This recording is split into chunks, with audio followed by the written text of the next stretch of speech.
More than a week into the nationwide protests erupting on America's streets, the crowds don't appear to be subsiding. If anything, they're getting bigger. For me to just be at home on my phone, just retweeting and posting on Instagram, that's not enough.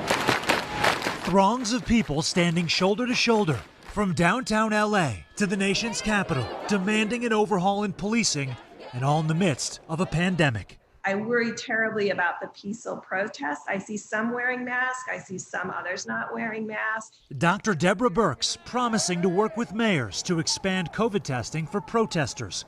Leaders like New York's governor applauding the passion, but pleading for common sense. Express your outrage, but be responsible, because the last thing we want to do is see a spike in the number of COVID cases. Those fighting racism say the virus of hate may be more dangerous than the actual virus. At this point, I feel like I'm more concerned with the death and the genocide of my black brothers and sisters than I am of getting this virus. I'm fighting for my human rights rather than fighting a virus. And I've stayed home for this whole quarantine break, so I think it's time for me to get out and fight for my rights. A battle being waged as the first comprehensive study reveals masks and social distancing do keep coronavirus at bay. Some simple actions show a gaping difference in the risk of infection.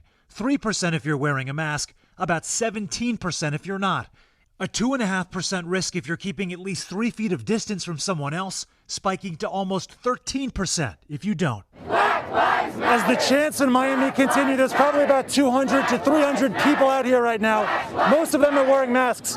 Many, as you can see, are not, standing far apart. For the country's leaders, an alarming lack of distance at a time many Americans feel the need to come together in protest. I'm very worried about any resurgence that might come from these protests. I absolutely am.